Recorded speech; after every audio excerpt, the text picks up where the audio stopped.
Five, four, three.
Good evening, and welcome to The Reel McCoy. I'm your host, Meffistoe, and what is The Reel McCoy, you might ask? The Reel McCoy is your weekly movie podcast where we ask you to go and watch a movie, come back to us, and we break it down, and we nerd out and geek on it completely. Usually, we have our esteemed co-host, Oh My Feelings, but today, we have Paulie from the Latino Slant. How are you, sir? Buenos tacos. I'm doing great. Thanks for the invite. I love this movie. No problem. We asked you last week at the end of the show to go and pick up L.A. Confidential from 1997, a sort of new noir film by, I want to say Chris Hanson, but I'm bad with names. Curtis Hanson. Curtis, yeah. Rest in peace. Rest in peace. He died, last year? Yeah, I think, really recently. Maybe within the last 2 years or something like that. All right. So I have watched this movie a couple of times this week to prepare. Paulie, you watched it just the once, and you kind of told me not in so many ways that you're like, oh, I love this movie so much now.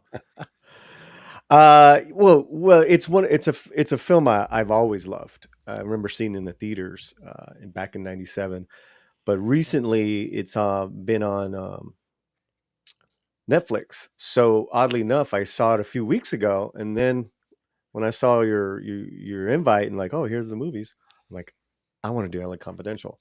Nice. And then we saw it again, me and Romy, my lady, we saw it again last night, just to get ready.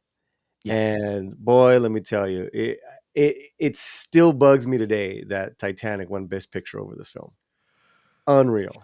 You are talking to you're preaching to the choir, because I absolutely detest Titanic. I really hate that movie so much.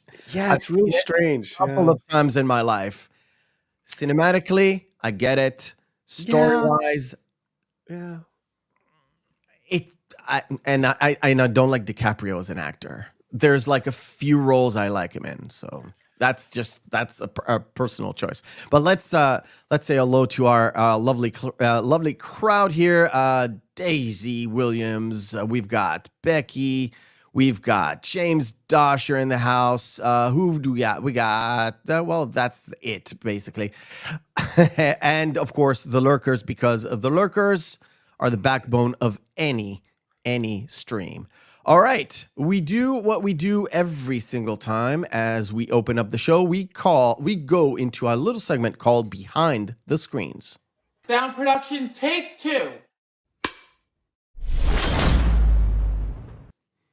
Behind the Screen is where usually we go to my co-host as we get the lowdown on everything behind the scenes and everything to do with the production stuff. But because he's not here, I will take over. So, Paulie, feel free to jump in if you've got any piece of information to share with us. That is no problem. So, the script was adapted from a novel by the same name of author James Ellroy, a part of the L.A. Quartet, which includes The Black Dahlia, The Big Nowhere, and White Jazz. L.A. Confidential is the third one, came out at 1990. Yeah. Curtis Hanson was a huge Ellroy fan, and when he heard that WB bought the rights for it, he approached the studio and he asked to be a part of that project because they bought it and they were sitting on it. They had nobody to kind of develop it into any script, and WB said, "Well, we'll let you have it, but you're going to have to bring in financing for this." Now, when he actually approached them, he was already writing the script with Brian Hengland. He was already kind of developing that script with Brian Hengling. It was finished according to him. According to Brian, not so much. It had so many revisions. Plus, they had to run it through the studio later, again with extra revisions. But that's usual. So at that point, Hanson went to shop it around. Went to Regency, to Arnon Milchan, and he's like, "Okay, I get where you're trying to sell me here, but I want something visual." So what Hanson did was create an 18 photograph spread of how he thinks his movie is going to look like. He brought him pictures of L.A. from the 50s, Hollywood Boulevard, pictures of Veronica Lake and Rita Hayworth. And at that point, Milchan was sitting back and he's like twirling his non-mustache and he's like, "So, how much do you need?" And Hanson was like, "Good." Hanson brought cinematographer Dante Spinotti from Italy in order to have a contemporary look for the film. He didn't want to make it a noir film, which is relying on a little bit of shadows, artificial light to sort of block the scene in a specific noir way. And in the meeting, when he was talking to Spinotti, he was like, I don't want to have a noir feel. I want to have a modern feel, but a noir movie. And Spinotti was like, "What is noir?" And I didn't know that terminology. Kind of goes to show you about that. All right, casting. Russell Crowe was handpicked by Hanson because he watched the movie Romper Stomper. It's an Australian film. It's about skinhead neo-Nazis. And Hanson saw Crowe's performance and he's like, "I want that brutality in the Bud White character. I want that in the character, so it will be that man needs to. It fits. He can bring out his awesome force to the movie." And Crowe initially turned it down because he wasn't sure the audience would think he was believable. Plus, in the novel, Bud White is really tall. He's like 6 foot plus, and Crowe is not. So he thought he wouldn't fit the part. Plus, Hanson told him that he couldn't drink beer through the shoot because Bud White is a non-drinker. And Like a little method there, huh? and Crowe said that was the hardest shoot in his life because he loves drinking beer. He's Australian, he loves drinking. Yeah, I'd imagine with the cast and Crowe was I believe it was the Quick and the Dead, but real. And then that same year he did Virtuosity with Denzel, I think. But this was his coming out. Yeah. I mean, and then this was like, and then he did a run for like 10 years of just incredible films and performances. But oddly enough, Elroy wasn't a fan of his Bud or of Kevin Spacey's Jack Vincent. I have a short story about that. Oh, okay. I love it. Next casting person is Guy Pearce. Guy Pearce was brought on by the casting director, Molly Finn. It's Hanson's casting director, and she brought him on, and immediately Hanson is like, "This is my Axley. This is." He brings his sharpness. He's got the look. He's got everything. Mm-hmm. And he's just like, "Oh, I've got 2 Australians now to sell to 2 people." Aussies. Yep. Yeah. And it was actually Hanson kind of said that actually was good because I didn't want my audience to go into the movie and see 2 well-known actors and say, "Oh, I know what that guy's going to do, and I know what that guy's going to do." So in casting people, the American audience didn't actually know, and plus, it's sort of very not. I mean, Guy Pearce had the Priscilla Quinn of the Desert kind of notoriety, but not enough in the States. No, yeah, it was, Priscilla was really an art house hit in New York and L.A., and at that time there wasn't the internet or streaming, so yeah, his notoriety was very limited, especially with American audiences. But Hanson was going towards, I don't want the audience to know, so when everything kind of turns, it's going to be very surprising to the audience because they're not well versed in these actors. Such a great gamble because we think of it now as this stacked, all-star cast, which it is now. But then it was like, who? It's a great point. It's a great point.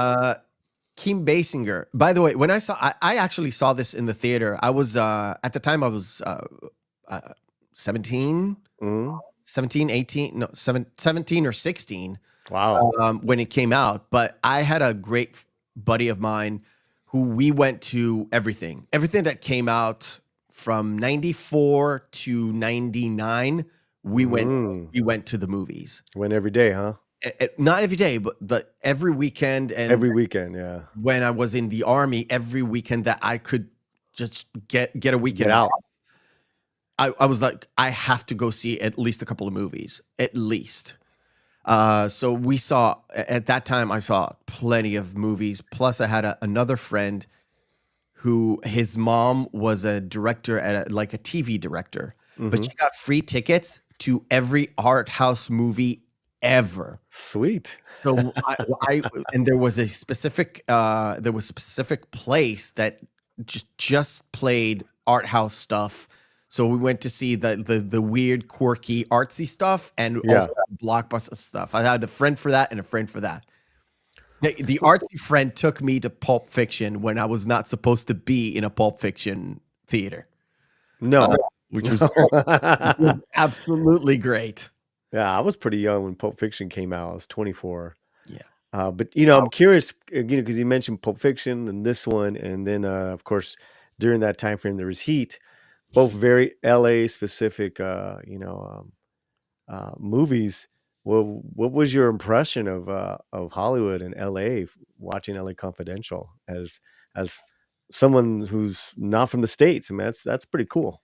It's it's a weird feeling because my LA films can range between Falling Down, which is very LA, It's Reservoir extreme. Dogs, It's extreme LA, but yeah. extreme LA. Plus, it was shot during the riots, like the Yeah. LA riot, the Rodney King LA riots as well, Yeah. where they Yeah. had to shut down, shoot, get it out to the studio, come back. It's like, oh, it's still going. Let's go back. It's crazy shoot. Yeah, and full disclosure, audience, I'm born and bred here, and I still live here in LA. So I lived through everything you're talking about, Yeah. all that.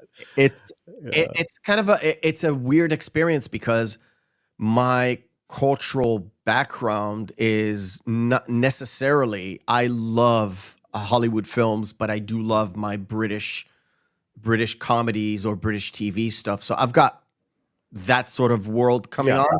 Plus, Sure. I consume local stuff, not a lot. There's some good stuff, but there's plenty of bad stuff. It's Yeah. just it's Yeah, I just meant more of your like specific opinion, seeing something about LA so specific, the 50s and Hollywood, and you know, it's the mystique. yeah, And we'll talk about it once we Yep. kind of get into it. The sure, sort of the dichotomy between the facade and the realism, which is kind of hinging on the start of the movie. What is real and what is the glitz and glamour of what is Hollywood? What is being in LA and actually living in the city? yeah, Kim Basinger. Kim Basinger was not the first choice for Lynn Bracken, not in the least. It was offered and turned down by Lorraine Bracco, Gina Davis, Meg Ryan, Melanie Griffith, Terry Hatcher, Angelica Houston, Rene Rousseau, Michelle Pfeiffer, and Jennifer Jason Leigh, which the last one, I was like, I do not see her as a pin model, kind of an actress. Maybe it's just a bias thing. I've seen her so many places, like so So many all things. those actors missed out on a Academy Award winning role. Yeah. Wow, I- wow, Actually, in the if you look at the poster, Kim Mhm. Basinger is like a large part of the original kind of poster. Most of the guys are like in the background, and she's like front it. and center Yeah. with the luscious blonde hair. Now, while they were starting the pre-production, she had to dye her hair because she is blonde, but they wanted that like rich raspberry blonde or whatever they Mm. call it. They dyed her hair, and it completely ruined her hair, and she had to cut it short. And all throughout the shoot, she was actually wearing a wig, which is a shame. There's a couple shots where you could tell, like some still shots. If you look at some of the still photography, you could tell the colorization where like her hair, her Yeah. scalp hair, and then the wig. Hey, can't tell in the movie though, and it suits the role. It's I know. Yeah. She is pretending to be Veronica Lake. She's not actually Veronica Lake, so why not have a fake hair? Kevin Spacey. Hanson wanted to bring Kevin Spacey because he worked with him in something about the river. I forgot. I'm so bad with names. In 1994, but the studio rejected it, and then Kevin Spacey won a supporting role for The Usual Suspects right before they went into actual production. So the studio greenlit it, and when Spacey came on, one of the directions is, I want you to embody Dean Martin, have that swag of Dean Martin, but as a police officer, as a cop, as a detective. Have that, because you have that swagger when you go into this fake TV show, Badge of Honor, which is supposed to be like Dragnet. You have to go in there and you basically own the place without actually being on the show. Were you talking about Swimming with Sharks? As far as the movie before? No. It's So he had several films, obviously Glenn Ross, Swimming with Sharks, Usual Suspects, Seven. But you're saying something with a river. I don't see it. with river. Yeah, that's. Well, I may be mistaken. maybe he means swimming. I That don't was a know. great film too. Never mind. I must have been a mistake. Sorry. That's weird. Yeah, so many. Never mind. I'll recheck it. I'll recheck. So many great films he was in. Yeah. Yeah. Funny enough, I don't know why. This was maybe a month or two ago. I saw the movie Heartburn. Terrible film. Absolutely terrible film with the Jack Nicholson, Meryl Streep from the mid 80s or early 80s, I don't know, whatever 80s. And Spacey, that's his film debut as an actor. He plays a thief. Like, hey, that's Kevin Spacey. It's such a bad film. So lame. Mike Nichols did it. Kevin Spacey, regardless of what he is behind the scenes, he's fucking fantastic. Although he does have K-Packs. You gotta have a few duds. I mean, you gotta shoot for the stars. Sometimes you miss. Why are you shooting low, dog? Exactly. Man, so many films of his that I personally love. Me too. Seven by David Fincher. He's there for a minute, but it's so powerful. You're like, whew. Right. The character of Inez Soto was reduced from what she was in the book itself. She actually, in the book itself, she actually had a love triangle between Bud White, Axley, and her, which didn't quite fit with Hanson's adaptation. So what he did was transfer that love triangle into the love triangle with Lynn Bracken, and kind of kept Inez with sort of the trauma that she went through, rather than just jumping into bed with Bud White and Axley and try to figure that one out. Plus, it kind of gave him the whole angle with Danny DeVito's character, the hush-hush reporter, kind of sneaking in and doing that film. Not film, but picture. Right. Hanson was adamant on getting the authentic 50s look, and they scoured through L.A., where you sent me. Really quickly, Marisol Padilla, who played Inez, Mexican actress. She's incredible, and still to this day teaches acting, and she's on social media and all that stuff. But what a haunting performance she had with very little screen time. She was able to be very memorable. You sent me this before. This is a map of all the locations, dude. And you said that it's all there. So yeah, this is another reason why to love this film, is that majority of these locations, it's all filmed in LA, which is so rare nowadays. But a majority of these locations still exist, and some of the faces of them are gone or were made up, but it's just incredible. There's a couple that I drive by all the time, especially when I go up north to go see movies. It's like you drive right by the Crossroads of the World. And Crossroads of the World, which is shown prominently, or the Frolic Room shown prominently in in the film, or even Bordner's, which is they use the inside bar with its leather seats and everything. They're all, and what's really cool is that they're all relatively close to each other, these locations. So that must have been, what was her name? Oppenwall, the production designer. I mean, what a job she did. One more thing, the oil fields where you see they had made that hotel, the motel. That's all.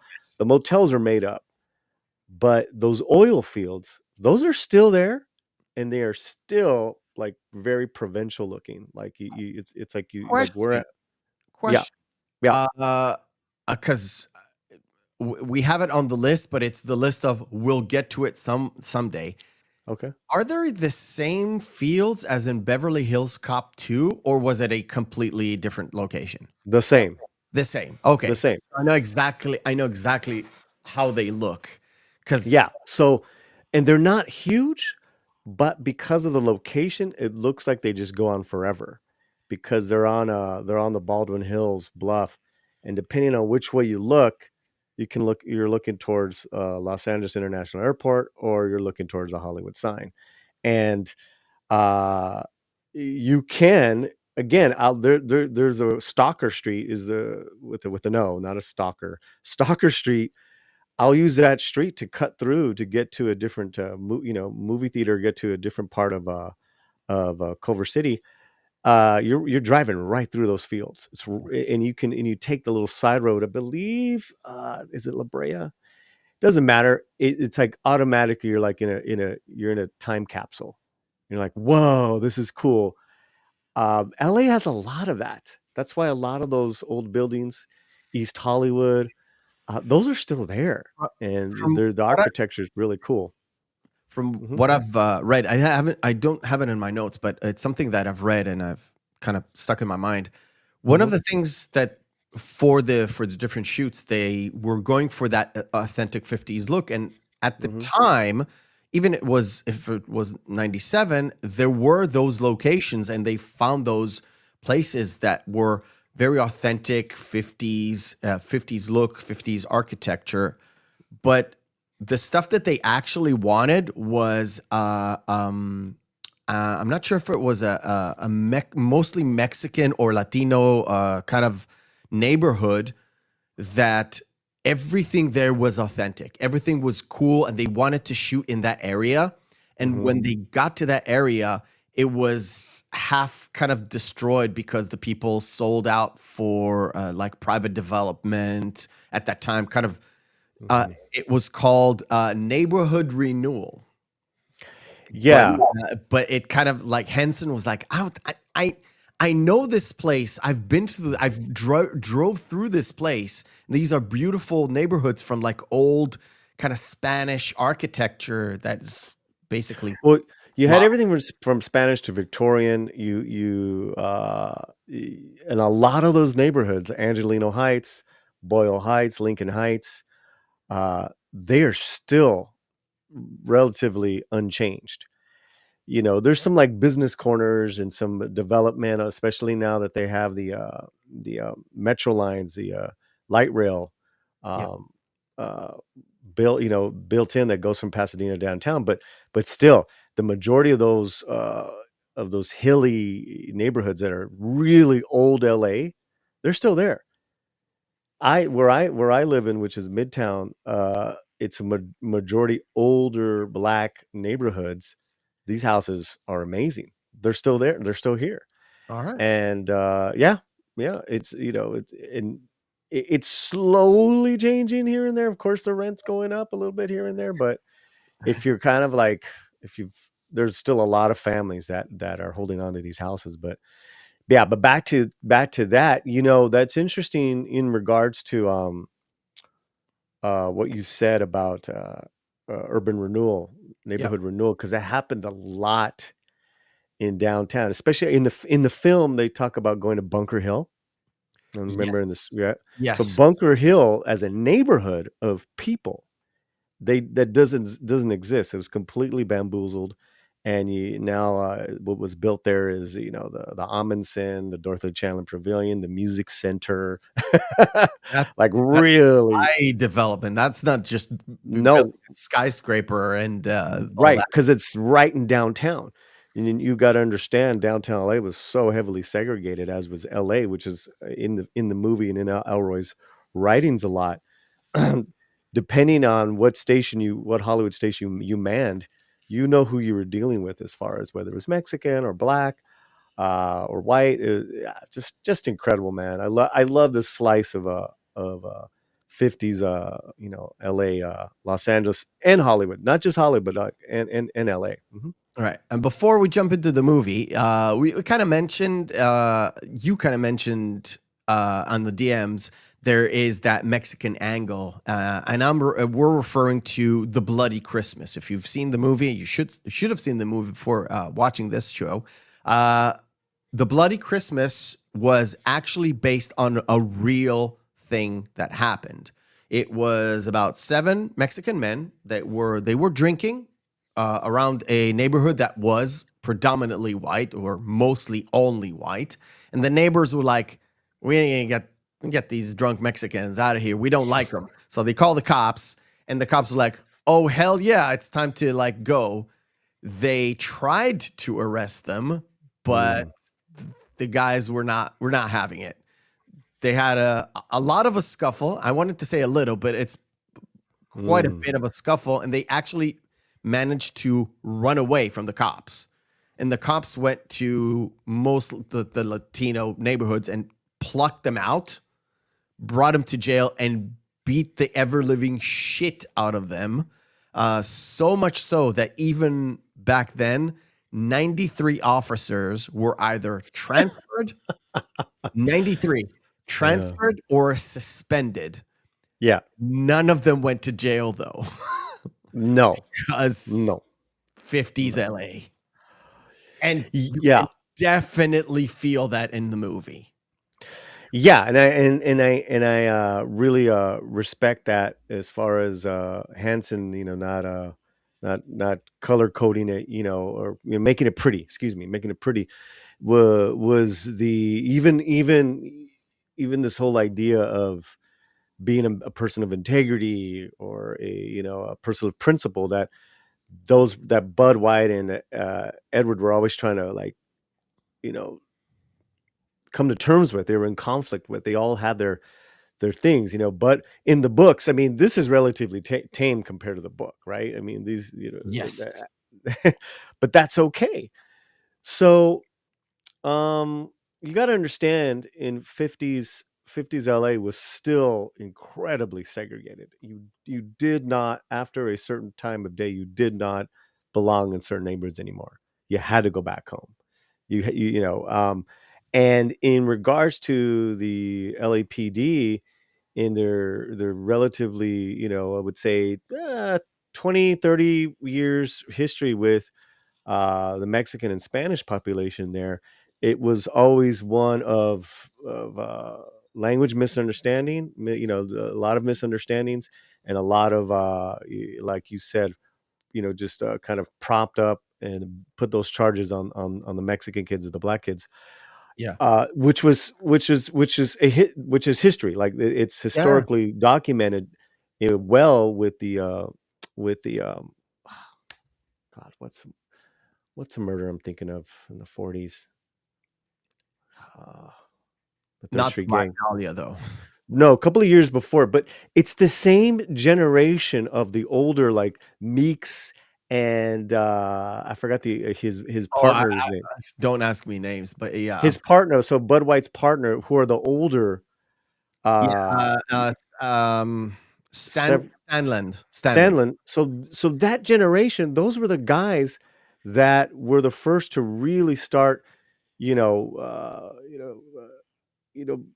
this kind of in the 30s and 40s, it was just in fashion that you would the way you persecuted. And they just continued it through Well, either inherent racism or just whatever. So in the 40s and 50s, the Hirsch media, they just made it more of a.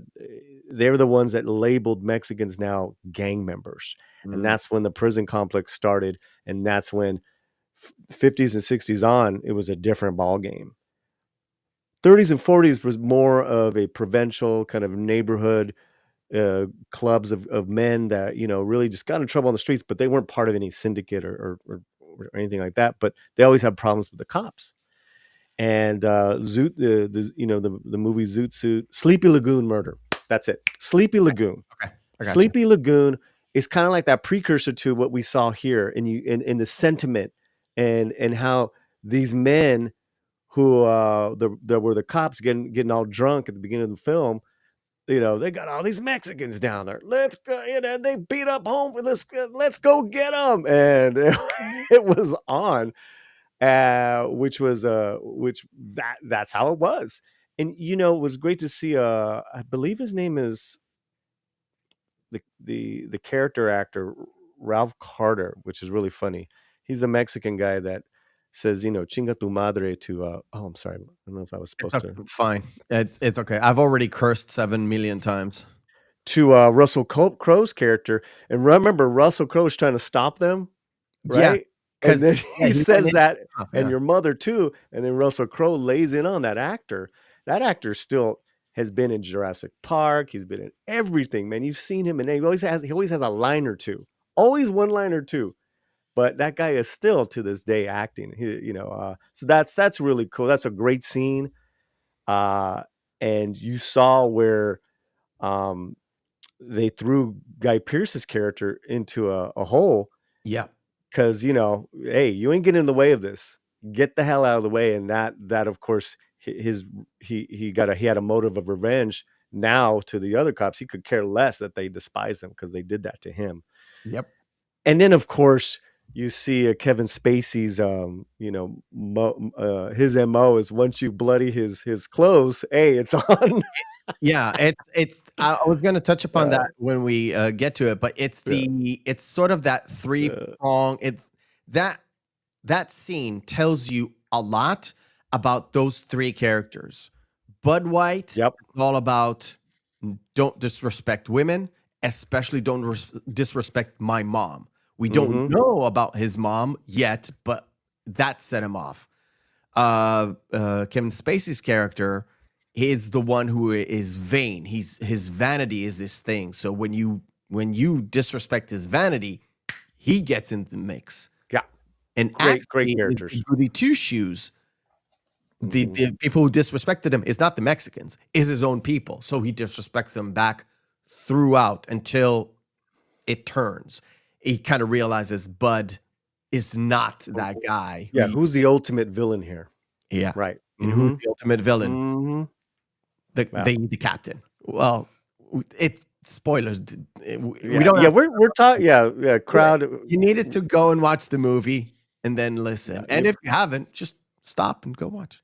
Anyway, like 26 years to watch this film now. All right. Before we jump really into the movie, we'll play our first game of the night. It is called Missing Marquee.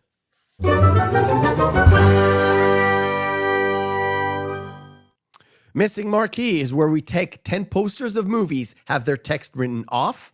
We display them, and Paulie will have to guess which movie this is. Let's see if you can beat. What's the? I'm a competitive man. What's the record? I think it's about 42 seconds. All right, here we go. 10 posters of movies. Go. Right? Go. Edward Scissorhands. Edward Scissorhands. Escape from New York. Escape from New York. It's not Platoon. It's Not Platoon. God. Kubrick movie. Kubrick. It's Kubrick. Full Metal Jacket. Full Metal Jacket is correct. Lampoon's Vacation, the first one. Correct.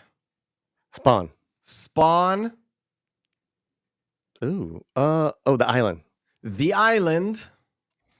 The Lone Ranger. Lone Ranger is correct. A Long Kiss Goodnight. Long Kiss Goodnight. Usual Suspects. Usual Suspects. Toy Story. Which one, though? Oh and God. punch in. Yeah. I'll go with Toy Story. Toy Story 3. Toy Story 3 is correct. 47 seconds. Yeah, that last one threw me off because they couldn't That see. is very, very fast. Very fast. Very fast. Nice. All right. It was fun. See, I told you. I Gotta loved break it. the monotony. We'll play some games. Now's the real deal. Yeah. They threw the Full Metal Jacket threw me off because that's not the classic poster that I remember. The one Well, is with you know the what? helmet on the gun. Yes. Yeah.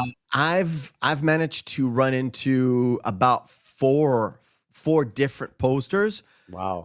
The only one that was usable that did not have so it's just the artwork of it is that one. And to be fair, that one is the one that I first saw when I got the VHS. Like Cool. my poster is this one. Yeah. What we found out, me and my co-host, is there for every different country you might get a different poster. Sure. Um, Yep. amazing Japanese posters I was just gonna say for they have the old best movies. posters. They just do it their own style. It could be an animated one for a movie that is not anime or an animated Mm. movie. You have a realistic one that you were like, wow, how did they get from here to there? The Japanese the Japanese ones are amazing. Yep. But yeah, Yep. all right, cool. Let's just That was fun. let's just jump into this. And one of the few things in sort of the introduction phase. First, you have the Bud White introduction, and we kind of get to see a conversation. We see him interacting with Lynn Bracken. We don't know her name yet.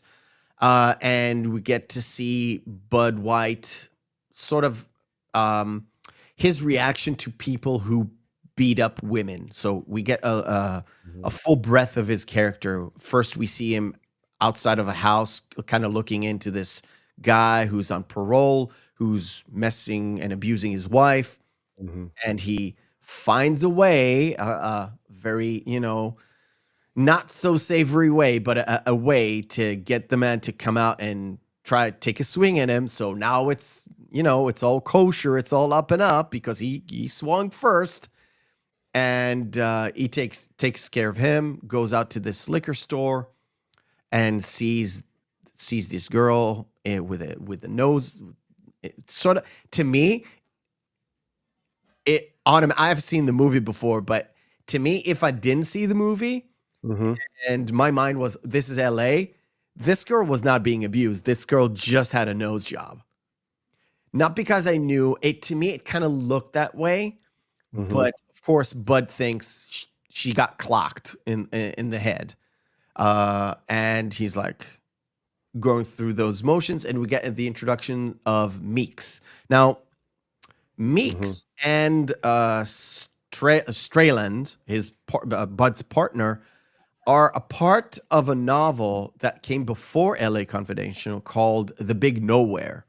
Right. The characters, yeah. The characters, and Mickey Cohen also is a character there, and he is referenced here. And I think it's Paul Goyefield who plays him, but it's sort of see him once in this party and forget it. Yeah. They Yeah. kind of discuss LA at the time. You kind of see him, and then he's mentioned a few times, but he's not really there. But he does get credit at the start, which is kind of weird. Yeah, his presence is there, but you only see him that one time. I think with Bud White, you get that this is a man who is easily disturbed. Yeah, That's such a great shot. That tight shot, and then pulls out yeah. of Russell, and And it goes from him flipping to the house as we see kind of the camera kind of walks into the window because we're looking at the situation through Bud's eyes, and when he switched back, he's like he's like focused in. Kind of gives you, it tries to convey sort of how menacing he can be. And when he steps out, he's like, oh, shit is going to go down. Shit is going to go down. Sorry, give me a second. I have some. Yeah, no problem.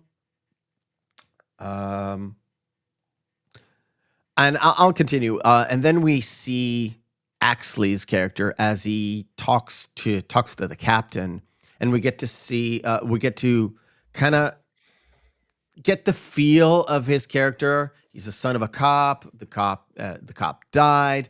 He's trying to be by the book. He's trying to be he's trying to be ultra mega Captain America guy as a cop.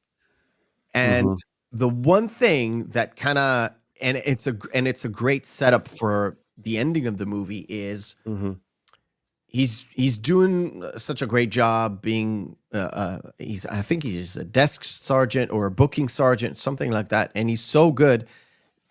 At some point, not at the start, but at some point at the start, the captain comes to him and he's like, "What? Well, you're officer material. What do you want to be?" And he's like, he said, "If it's up to me, I want to be a detective, like my father." And he's like, "Why do you want to be a detective?" And he starts asking him questions as in, "Will you do this?" Which is obviously something you're not supposed to do. And he's like, "No." "Will you do this?" "No." "Will you shoot a suspect at the back when you know he did the job? Will you shoot him in the back?" Great line. And it kind of stays there because he doesn't actually answer. The question kind of lingers at the end, but if as an audience we kind of see Exley and he's like, yeah, he's the goody two shoes, he's not going to say yes. And then it comes all the way back around because who's the guy who he knows what's going on, who's the bad guy in this whole story? Yeah, it's the captain. And he's got a chance. Will I leave him to the cops who are right there, or am I going to shoot him in the back? And he shoots him at the back, and it comes all the way around. And I love when they do that with scripts where it's sort of a line drop somewhere. It fits the situation, but it's a setup waiting to be paid off somewhere in the future. It doesn't have to be quite at the end. It could be later on. But those setups and payoffs and doing a smart way of writing a script, it to me is like it elevates everything. Well, there's a reason why Heglund won the Academy Award for the screenplay. He's wonderful at that at dialogue, and like you said, bringing something back in dialogue. He's done that time and time again, even up to this past year with his latest film, The Finest Kind. That real authentic dialogue that people have with each other, and yet as an audience they're dropping you golden nuggets in foreshadowing, in conflict, in so much in theme that that what's so great about LA Confidential. I mean, there's so many great things about it, but another great thing about it is the screenplay, is the dialogue. You can watch it over and over again. You can't do that with Titanic. I just bring it up because that's the one that won the big award, where this was clearly the superior film. And really fast, I love how they establish all the main characters at the beginning. And you think that they're like kind of like, oh, here's the troubled guy. Here's the goody two shoes. Here's Hollywood. Here's the Hollywood guy. Here's the Hollywood guy. And from the three-prong characters that we have is Jack Vincent. Sorry. Yeah. Like I said, I'm fucking bad with names. You see him first in that sort of in the, not the crowd, but in the studio, kind of being in the back, being I think it's a Christmas party, an on-set Christmas party. The whole movie kind of starts with that, I think. Starts with the Christmas Eve, yeah. And as Danny DeVito's character, the hush hush reporter, he's like, so cool. "Oh, we have an actor we can grab, and there's a 50 in it. There's a 50 in it for you. And when he gets to the scene, he's like, okay, you have the lights here. Just make sure that when you take the picture, you see that premiere thing at the back. Make sure you see that so people will know that I'm a cop, but I belong in this sort of TMZ world of things. So they'll know I exist, which says everything about Jack, everything that you have to know. And when he has that moment where, okay, it's time to like rethink, he has that $50 bill in his hands, he's got the drink coming in, and he's like, yes, this vice is going down, this vice is being let go, and I'm gonna go do detective work from now on and help Axley kind of figure things out. That's his kind of a it's moment. like later on in the film where he asks him, like, Much why'd you later. become a cop? Like, I forgot. I forgot why. Yeah. That's a great moment. That shot that you had put up, that tower and that building is still there. It's just that the marquee never existed. So they built that marquee. Oh, the marquee. It looks like it belonged. Yeah. But okay. But see, in East Hollywood, great spot. And don't forget Danny DeVito. Danny DeVito. To be perfectly honest, again, haven't seen the movie in quite a while. Like it's been 10, 15 years since I've seen it. And I completely forgot Danny DeVito was the Hush Hush reporter. And I was like, of course. He's so perfect. Yeah. And he is the sort of that character that people like Danny DeVito. People like to see Danny DeVito in a movie. And in this movie, he is very likable. He's like the kooky, the sly reporter, kind of a lovable rogue kind of a type. But then when you know he's in on every corruption that this police precinct or the LAPD in a whole, and he's like, this guy is a villain, is a big villain. Yeah. And so when he's expired, you don't feel sorry for him at all. Right. At all. You're like, oh, this bastard, he deserves it. Yeah, Danny DeVito's characters is fun, and at first, and then you slowly peel that anyway, and you're like, man, this guy does really despicable things, like a TMZ, anything for Everything for the clicks. for the headline, yeah, and Jack is so defined by his Hollywood, persona that he's basically a celebrity. So it's fantastic, man. It's fantastic. Right. After this whole bloody Christmas thing, Jack is being demoted to Vice. Before he's got demoted, there's that scene where they kind of the DA's there, the captain's there, the chief of police is there. It's like, yeah, great scene. Will you give testimony on your partner? And he's like, no. It's like, that you're gonna get it, right? It's like, I don't care. It's my code of honor. I don't snitch. All right, give me your gun and your badge. Off he goes.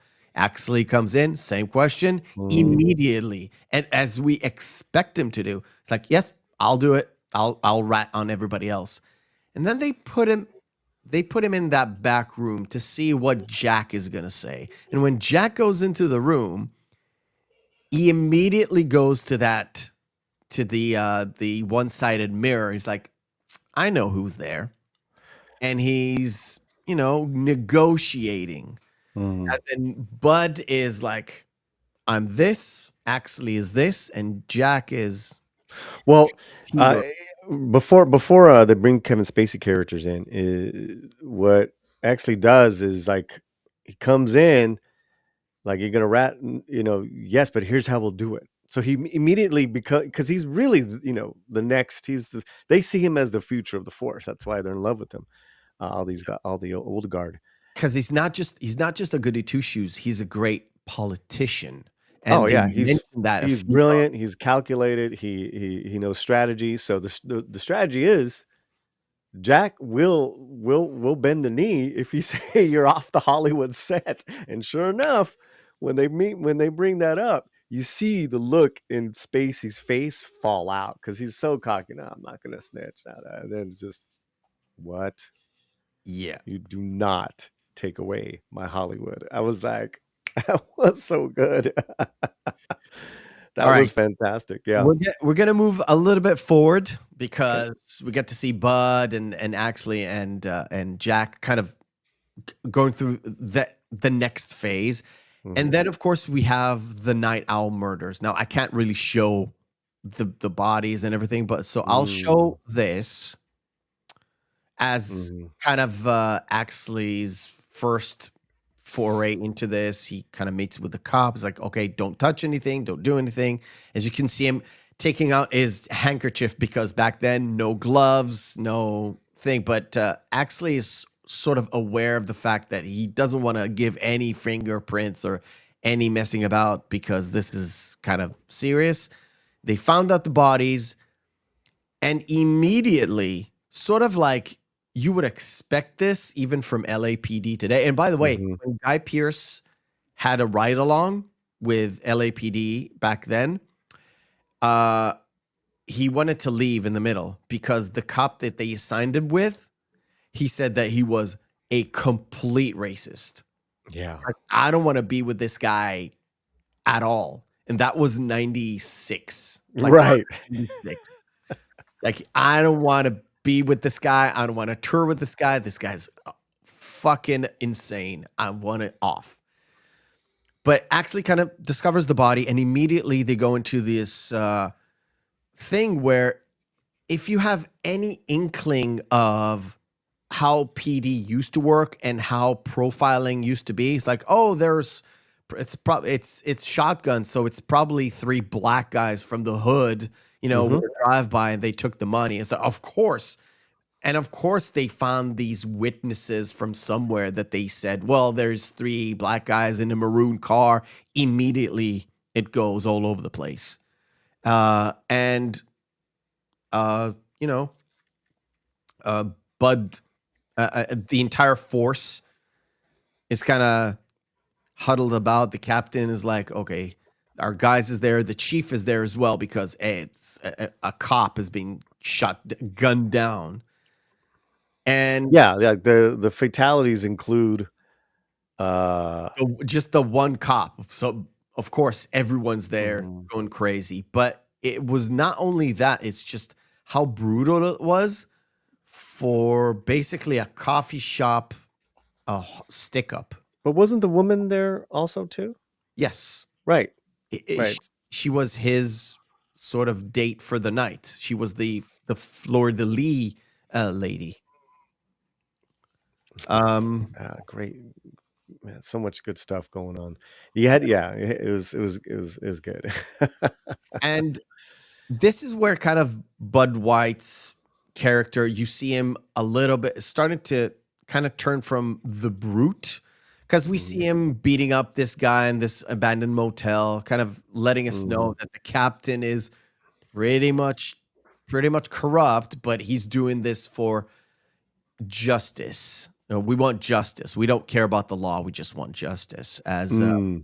Bud is actually activating his detective feel as he goes out to he when him and Strayland were outside of that liquor store, they had that meetup, and Meeks was there, and Mhm. something about him being involved in that sort of a thing. Plus, they were riding a maroon car, kind of activated his juices, and he goes to this pornographer, and he talks Mm. to him, and when his sort of bodyguard comes into the this garage, he's like, where's Meeks? Oh, we had to let him go. Again, this deep seat It's like a baseball lineup and the murderer's row of actors. Yeah. David Strathairn as oh God, I forgot his name. It was Gus or something. I forgot. I'll Me look it too. up. And then we haven't mentioned James Cromwell as Yes, James Cromwell as the doing captain. doing And a wonderful light Irish accent as the captain that Romy pointed out last night when we watched it because it wasn't too much, but you always kind of heard it. Like it was like, oh, this guy's like kind of like an Irish American. I'm digging that, and you think that he's you. It's such a great performance because you think the captain is one way, and then his fiendishness starts coming out slowly as a story unravels. But he calls every person as they are, and that's why he loves Bud White. He wants Bud to be his muscle. He wants him to be one of his soldiers, and Bud is to as you were saying, he is to an extent. he has the thing. Now, Hmm. the thing is, everybody, including Exley, sees him as a brute, basically a muscle, a brute. Hmm. Uh, and the only one who actually sees through that is Lynn Bracken. She sees that side of him, which is Hmm. why he's doing this and why he's going after basically just his justice, but not fist full of justice. It's actual, it's Pierce Morehouse, the name of the character. Pierce Pratchett. Pierce Pratchett. Pratchett. Where? What did it say more? No, Oh, Pierce Pratchett. Google. Pierce Google. Patchett, who runs the Fleur de Lis Fleur de Lis. service, high end prostitutes, kind of like those, kind of like those very at that time in Hollywood. Um, There was a service like that. oh no, It was based on a there was a real service like that. lot of that going on, and it was established in Babylon as well. I don't know if you saw that film. I have not. Yeah. The one with Robbie Margot? Yes. Okay, I Yes. haven't seen that yet. In regards to Hollywood starting off in the silent films, this whole time there was always a sleazy underworld that ran with it that lended itself to very bawdy, very dark, disturbing stuff. It was in Babylon, and heavier in Babylon, a little lighter here. You just kind of saw like the the the weird parties and all that stuff, and of course the high end prostitutes. Yeah. In Babylon, it was a lot more perverse and dangerous, very dangerous. Well, I guess it's dangerous here too. Yeah, Yeah, pretty much. yeah, yeah, Um, yeah. It's just a different vibe. But I'm always fascinated by these Hollywood films that do Hollywood era. Like as that's what I was asking you. In regards to that. With this film, anyone who's really into like when they do films about people in Hollywood or people around the business, it's there is a massive dark side.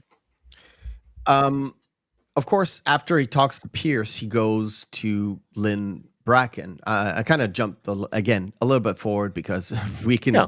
we can dissect every single scene and it's going to be wonderful. But we're going to stay here for 7.5 hours. Um, like I mentioned, as he goes in and starts to ask questions, she automatically kind of figures him out, and she's very direct on it's like who she is, what she's doing. There's the whole moment where she has that councilman in her house, and Mhm. he's like, "Do you know who I am?" It's like, "Yes, councilman, I know you are. Just don't let me call your wife. Get the fuck out of here." Right. And he leaves, and she Lynn talks to Bud really direct as she's trying to figure out who she is. She's trying to figure out who he is, and Hmm. he's trying to figure out what is going on. And he can't pierce any veil because she's being so upfront about who she is, what she's doing. He can't find any angles yet. From him talking to her, she kind of figures him out right at the first go, and it's very interesting. Well, Lynn Bracken's like it's a great character because she's accepted who she is. Yeah. in this world of LA, right? And obviously, kind of like a very poetic kind of ending to her and Bud. They leave LA. Yeah. I like that whole. I've always liked when those characters kind of just have gone through so much conflict, whatever story it is, and they decide to leave the big city or they wherever they're from, and they go off into the desert or to an open field, and depending on the filmmaker, how poetic they get with their filmmaking. But here, she always knows who she is in this world, Yeah. and she's accepted it. And And, she said something very interesting. mhm. It's something I'm not sure. I think it's Rita Hayworth that said it. One of those actors. And it's a line that I actually heard in Notting Hill, Hmm. where in Notting Hill, there's a love affair between a lay person and a movie star, and the movie star says to him after they sleep together, they go to bed with Rita Hayworth's character. Come on, that movie. Glenda. Glenda. They go to bed with Glenda and they wake up with me. Sort of like they go to bed with sort of that image, and 'Cause they she's a wake up Veronica in Back and to they L.A. wake up with Confidential. She's a reality. right, So for her, they sleep with Veronica, but they right. wake up with Lynn.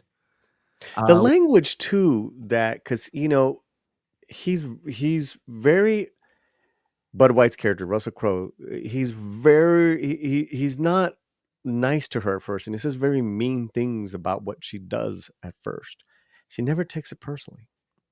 no, It's no, amazing, amazing. Because it's like nowadays you would be canceled for this type of scene, or just portrayal. It's like I love that this film exists because it explores that kind of like that.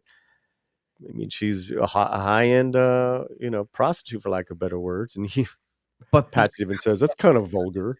but the thing is, he's not So happy. yeah, some great stuff here. It's sort of like he calls her like a whore, and he's like, well, yeah, I am. It's like, and Mhm. he's sort of like he's dumbfounded. He doesn't know what to say because she is so direct up front and sort of like I said, Mhm. there's no veil to pierce because she is Right. honest, and he doesn't find the angle to like attack her from, and she gets to dissect him rather than him being Right. dissected, you know, Because rather his power dynamic has always kind yeah. of been like kind of that one of I'll yes, I'm there for damsels and for women in distress, but I have this strange, love-hate relationship with them. I'm fascinated by Basinger's character when they first meet. And then I try to put her in her place, but she's got no place, you can't do that to her. Yep, Then he just really falls for her. So it's exactly. All yeah. right, gonna jump ahead. Okay. We got a scene where Jack and Ed kind of team up together to scour the streets and find the suspects, and they kind of get to this got to get to this dude, uh kind of force him, muscle him to be an informant and tell him what he's heard. He Mhm. gives them a location. They get to the location. Uh, they find that there are cops already there, and when they go in, oh, they're already taking out the shotguns. It's a maroon car. Team up with those guys and arrest three black fellows. And Mhm. when they bring him to the station, it's a very interesting thing because the captain specifically said nobody talks to those people. Ed Ed Exley's going to go in there, and all of you are going to see how he does it, which first of all, that's a lot of confidence in one man who just turned detective. Mhm. But Mhm. the captain knows about his sort of political schmoozing, not fast talking, but He's a knowing shark. what to Yeah. say, Right. sharp kind of guy, Mm-hmm. goes in, and Hanson mentioned it in a not in an interview, in the sort of the behind the scenes stuff that they pulled out. He Mm-hmm. wanted to block this whole scene where you can see people looking into that interrogation room. It was very important for him to see for him to let the audience know that those cops are out there without having to see the reverse shot. Because in the reverse shot, you're not supposed to see them. You're supposed to see just the sort of the one side mirror. It was very important for him to sort of see the kind of people hunching over what is going on. And as Axley's kind of get them to turn on each other and admit to a crime that they think they're admitting of, sort of just maybe close to what happened in My Cousin Vinny, where they stumbled upon to a crime that they committed. Correct. They thought they had a shoplifting thing, but they actually admitted to a murder. Correct. And they get screwed, literally getting screwed. Well, here they're getting screwed in the like you said, in the three black men they're getting screwed there because they have committed a crime. Yeah, It's just not it's what not the they crime that the cops are. But the editing done with this whole montage, this whole series, man. This is how you guys. This is great cinema, man. And Elroy loved Guy Pearce's Exley, and you can see why here. And from the young guy pissing in his pants before Guy even walked in, Yes. to Russell Crowe holding on to the back of that seat so tight throughout this whole thing that he rips it off, caveman style. It's Yes, powerful stuff. And one of the things that I liked about this whole thing is sort of a tour de force of what Axley can do, where he has those switches on the back and kind of either the cinematographer decided to do it or Hanson tried to block it through, or to show you what's going on, and specifically him toggling it, then coming back to them, sort of a two-faced thing, and going back to the other room to make sure the guy's here. You got that what's the sport? The tennis feel from Cromwell and them. They're just ping pong in through. so badass, because like, how can you film this differently?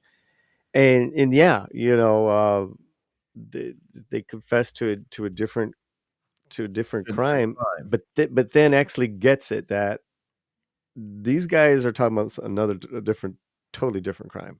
Yeah, but that comes a little bit later. So what happens here is Bud just rushing. They get an address of where the stuff is, where the mice mastermind is hiding or whatever. They go in, and Bud kind of finds the girl tied up in the bed, and immediately is like his caveman thing kind of puts it like he goes into overdrive, and he kind of signals that girl, Inez Soto. He kind of signals her, and she signals to where the bad guy is. He comes in, shoots him immediately, doesn't care, doesn't go for the arrest. He just shoots him outright because he had that sort of the story of abuse, and it just goes into the extreme.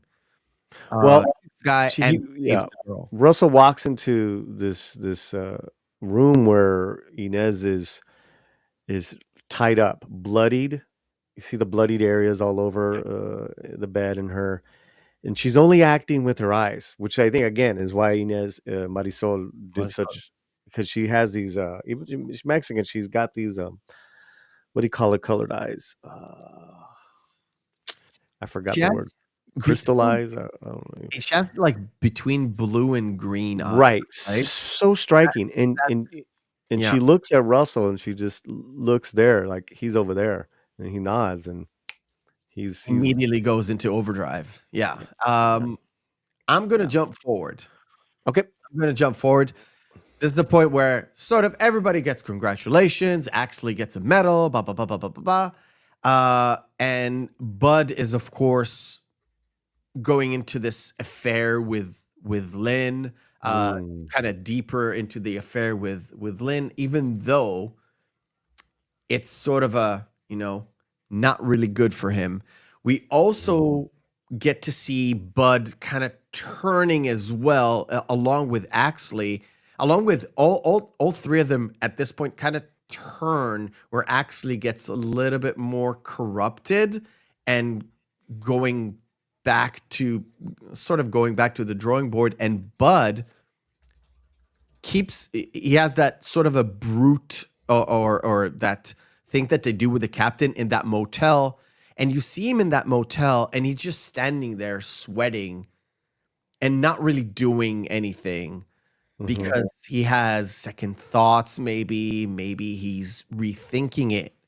And this is where there's a moment where you see a shot of him kind of not doing anything with a little bit of a sweat, and you can tell he's not the same guy he was before the arrest, let's say more exactly before he was involved with Lynn. To be honest, Yeah.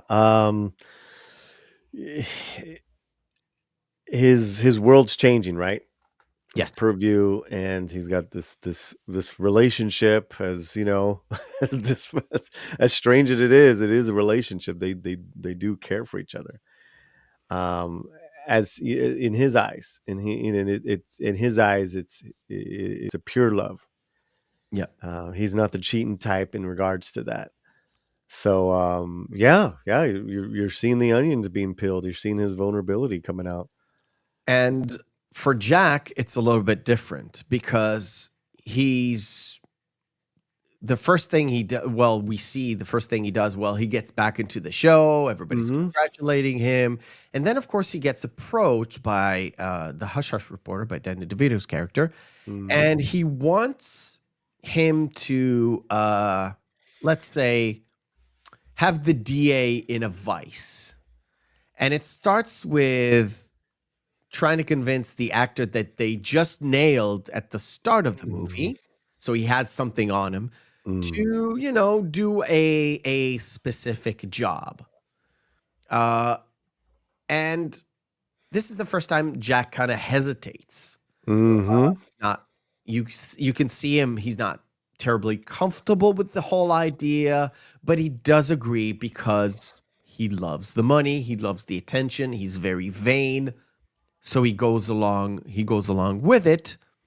But then he goes to pick up the boy. I call him a boy because it's a very young actor. He goes out. The whole setup is he'll bring the guy to the DA for a love get together. Of course, everything is hush hush because a gay couple in the 50s. It's a bit super no.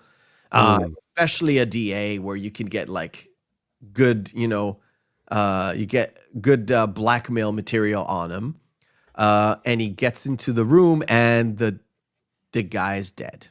He was murdered. Who murdered him? We don't know. It's not explained. It's implied. It's basically the captain that did it.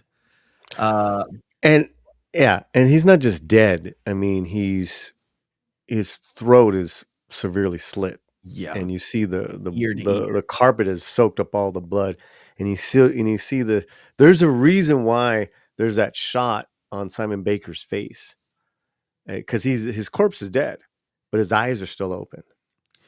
Yep. And that's what gets Jack. There's so many great nuances like that. That's direction right there. So you're almost seeing Simon Baker, like his character, like you think he's gonna say something. It's like he's not dead. But he also looks very innocent, and he kind of plays that a little bit in an all shucks, I hope I can, if I do this and sleep with the DA, I can get back into the pictures. I can, there might be a chance for me. I mean, it's so sad. It's pathetic. It's sad, and you're just like, oh man. And then the way he's killed, it's brutal, man. It's brutal. There are parallels between Simon and Jack, where Simon once he had a falling out, and he wants to get back into the movie business. Jack had the same thing with Bloody Christmas, where he had not a falling out, but it's sort of he had a stumble, and he wants to get back into the business. And at that point, he was already back, and he sees Simon, and he's like, yeah, I can see your dream. And I went through shit in order to get back. I had to rat on people. I had to go to Vice and all that.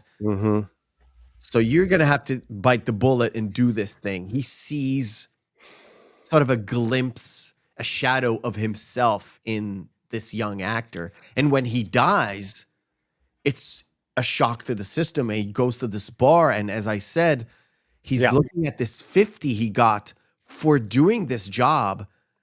And he just lays it on top of a different vice, which is the drink. And he just leaves it there. And this is the point where he does turn to Axley, and he does want to go through the material, as we see Bud already kind of picking up the trail.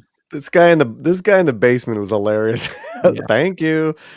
Such a well played who the actor was. He was kind of like the basement kept the records. The meticulous record keeper. He's not your coronary, but he has all the reports and everything. And he kind of pulls out of nowhere this whole information that Bud kind of puts together. It's like, oh wait, my partner is not the guy I thought he was.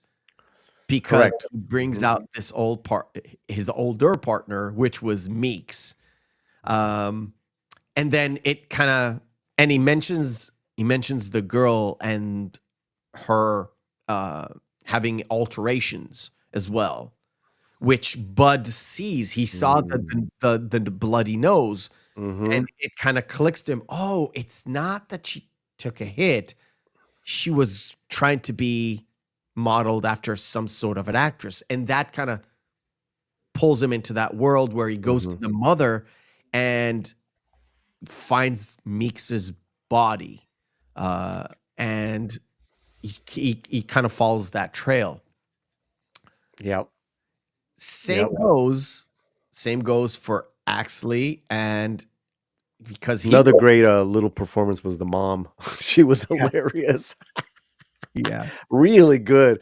And it's really important, guys, when you have a period piece like this, and you have it's so character heavy that every actor you cast, big and small, one-liner, two-liners, couple scenes, that they bring it 100%, which we've lost a lot of that quality. And you can always, I really like this TV show, or I like this actor, but like this movie, but this co-star wasn't up to par like this other person, and you know why they're hired. Whereas here, it's like, man, every actor, every role, they got the best actor for it. Yeah, she was great. She was so like confounded and confused, and you're like, nobody is this like oblivious, right? Nobody is this oblivious to the smell in your house. And she was like, at one point, it was like, no, you can't be this kind of, not dumb as in stupid, but dumb as in you're living in your own head, kind of dumb. And she thinks, well, he's investigating my girl, where he's not even thinking about her daughter. He's thinking about everything that is around his partner, this guy.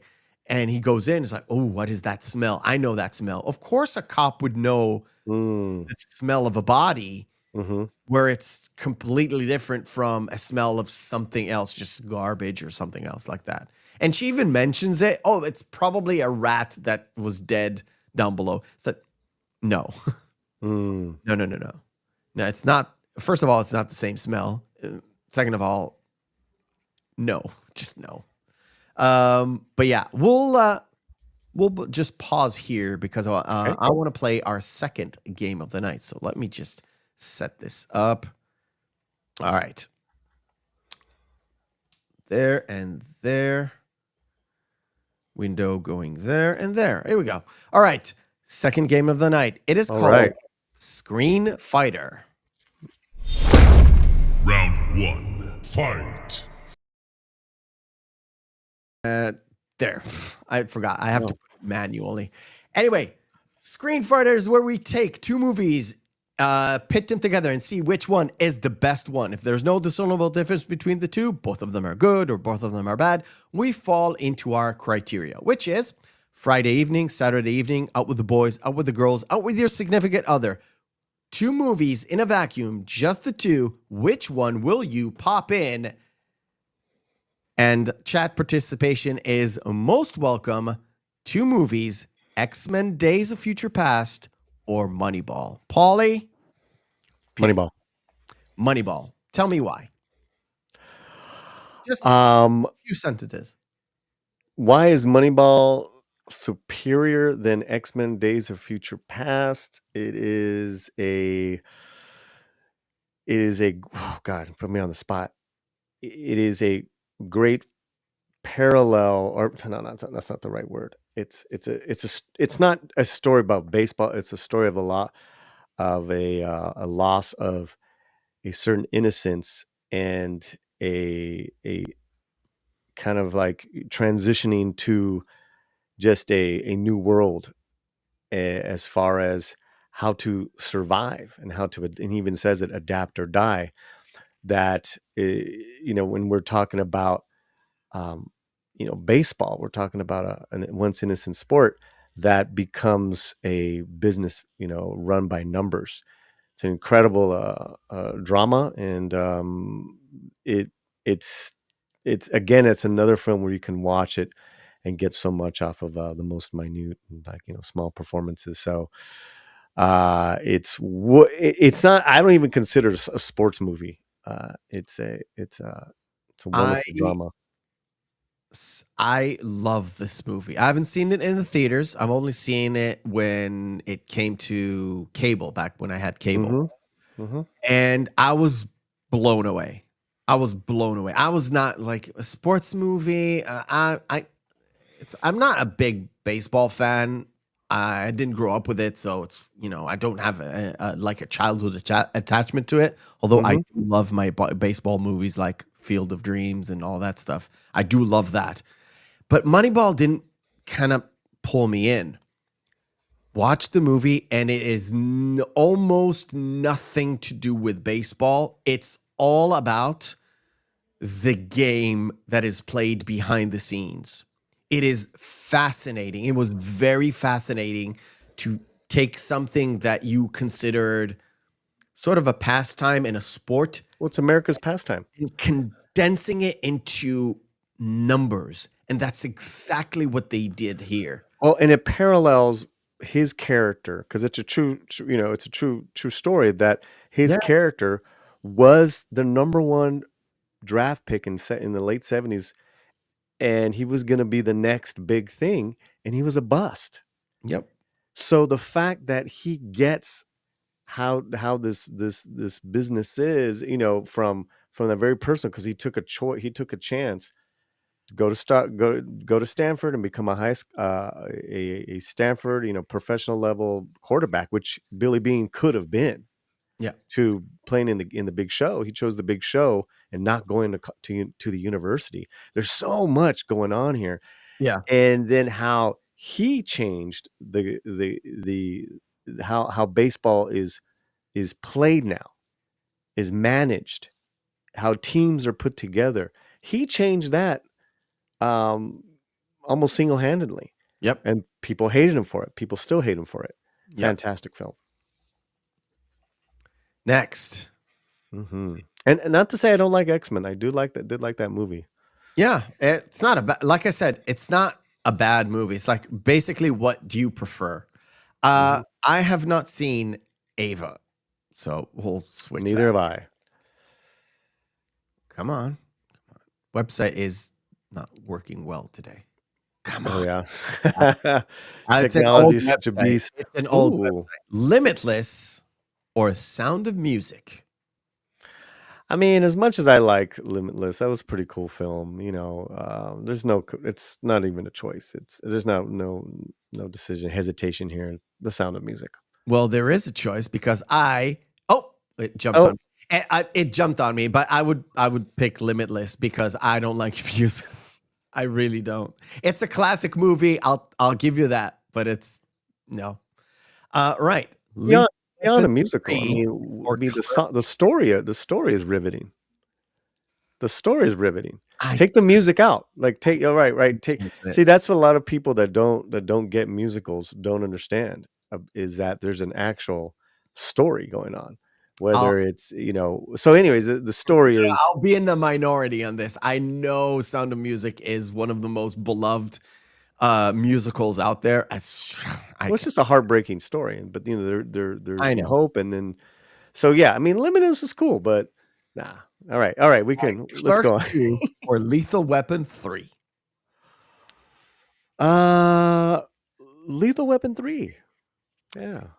It's Lethal Weapon 3. It's Donner, it's Gibson, it's Glover, it's Joe Pesci. It's Pesci, yeah.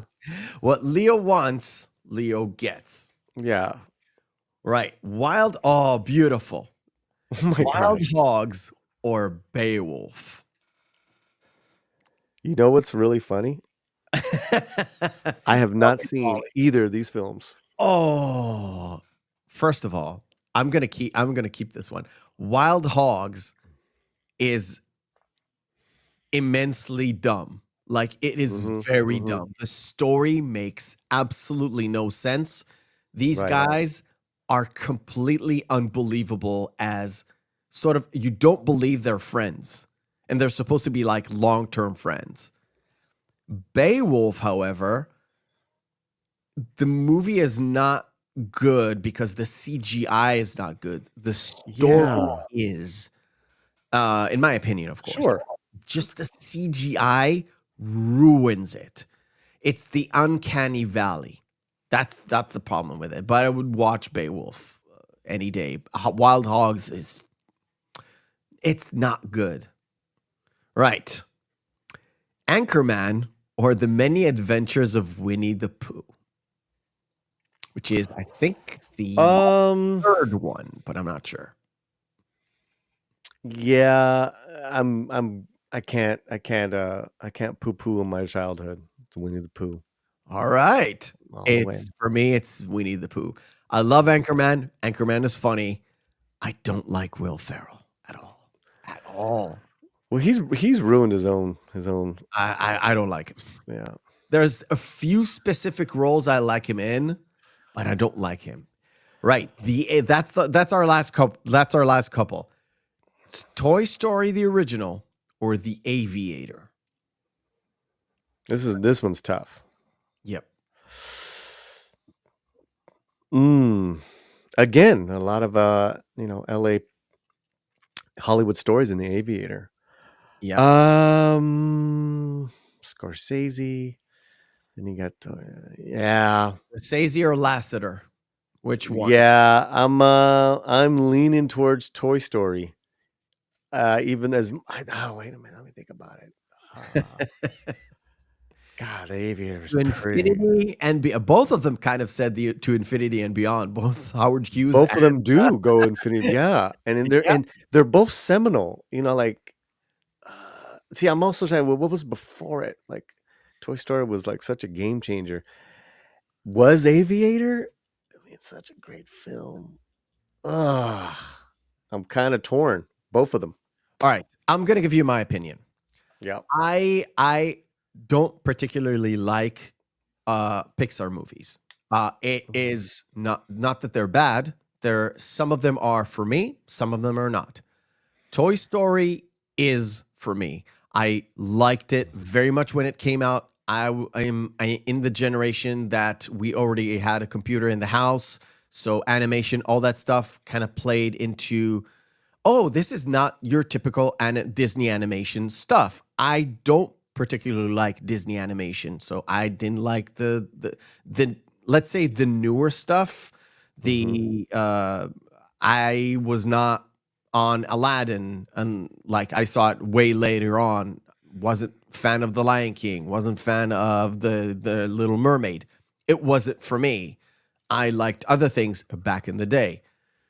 But Toy Story came out, and Toy Story was like, oh, you can do this now, and it actually looks good. That's great.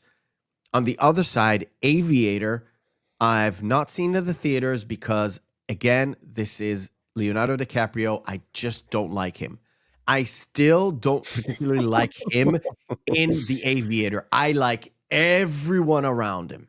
Like all the supporting cast were fucking magnificent. First of all, Kate Blanchett just killed it. Killed it. Even Alec Baldwin as the Pan Am CEO, he was just ruthless, mean, evil. He played him so you'll hate him, and you hate him in this movie. I'm going to give it to Toy Story. Just because of DiCaprio. Literally just because of DiCaprio. Yeah. I think Toy Story. Yeah. Look, I like The Aviator. The Aviator is fantastic movie. Yeah. It's still fantastic. Sort of impossible. It's an impossible choice to make, but this is how it goes. It came like we had a coupling. One of them is I think it was Encounters of the Third Kind and E.T. So both Spielberg, both different facets of alien life form. Which one will you choose to watch? It's such a difficult choice. Yeah. Impossible choice. But, that's the game. That's great. That's the game. All right. Love it, man. I'm going to push forward. Right.